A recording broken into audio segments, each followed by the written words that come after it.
What's up? What's up? All right, today's poem is going to be about global warming.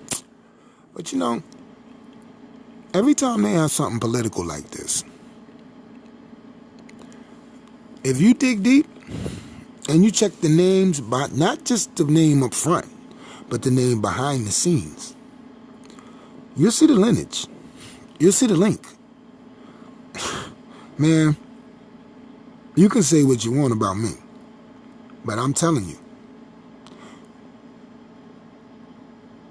I would never, and none of us would probably, do the things that these people do. But this, like I told you, this is about global warming. Now, this is the definition, okay? It's the unusual rapid increase in Earth's average surface temperature. Now, in the last century, 1.1 to 1.6 degrees Fahrenheit, it rose. Now, math will always count the tolls, okay? Now, the sun is supposed to be like our thermostat, you know. Roughly 30% of sunlight is reflected back to space, okay? Roughly 30% of sunlight is reflected back to space. Here's the problem. Because, as I told you before, if you believe in the Bible,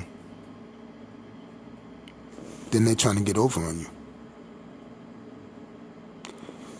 This Bible was already written. Now we know this. This is proven. This is not nothing new, okay? So we use the Bible for ourselves. We use the Bible for our soul and for our link with God. I hope you don't use it for anything else. Use it for your link with God. You have to believe that, you know, the stories ain't true. However, if you're taking them in for God, okay? So listen, your Bible, which is also ancient tribal writings, says in Genesis, and I told you we get from the beginning because it's hard to get out of Genesis, man, because this whole thing is made from Genesis. Listen, Genesis 1, 6-8. God made the firmament. The firmament, okay? Now, this is going to be the description and what God said, okay? God made the firmament, divided the waters which are under the firmament from the waters above the firmament. And God called the firmament, what do you call it? Heaven. So water replaced space. I'm just a narrator, y'all. There's no such thing as space. If you believe in the Bible, there's no such thing as space. Because God's telling you there's no such thing as space. And I'm trying to tell you, listen to me. This particular description of the firmament is old, ancient writings. They got bodies over, I'm talking about 10,000-year-old civilizations with bodies covering a flat earth with water over it. And that's the description in Genesis. Come on, man, I'm not making this up. I'm just a narrator. That's it. Maybe the earth is just old. Because my Yukon flows semi-cold. Because it's 8 years old. Not just because it's broke. So I search deep for the provoked. Who benefits from the warm and who benefits from the cold? They had a climate conference in Bonn, Germany to discuss monies. What else?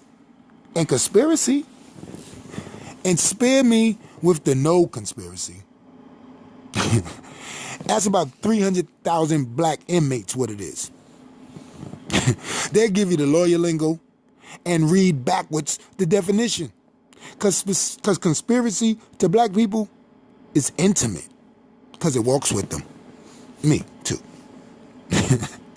Now, I'm going to give you some suspects. Number one, Scott Pruitt. Now, first, before I say anything about Scott Pruitt, first, the EPA was established in 1970. I thought the problem was the whole last century. Anyway, Scott Pruitt is not only a former Attorney General of Oklahoma, but he's a graduate Jesuit of Georgetown University. And then, but you got to go beyond him. You got to look at the deputy. Okay? Look at the deputy and his pappy. You have to see what's happening. This ain't about race.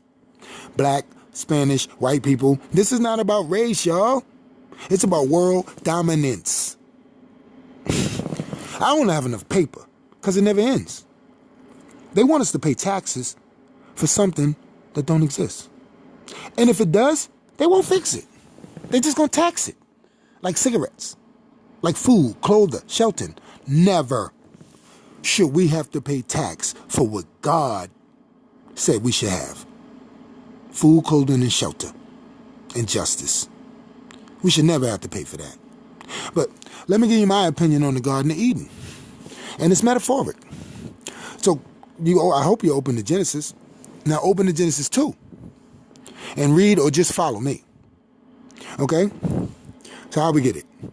Okay, we got some steam, blue in the nostril, man, woman, then we got the Garden of Eden. Okay? Now, so that means Muslims ain't wrong. Muslims ain't wrong. Read verse 23. Muslims ain't wrong. Read verse 23. Now, in chapter 3, now that was chapter 2. Now in chapter 3, there's a serpent. Now why he there? See, this is what I try to get to people if they just listen. Why would God put a serpent in something beautiful? To test someone who don't know nothing.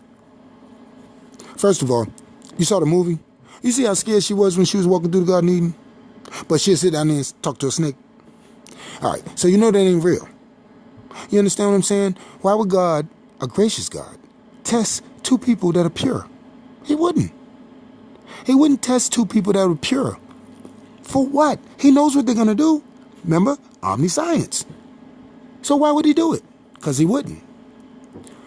Ladies and gentlemen, listen to me when I tell you. The Bible is a great thing to read. It's a great book to read. Great. I shouldn't have said thing.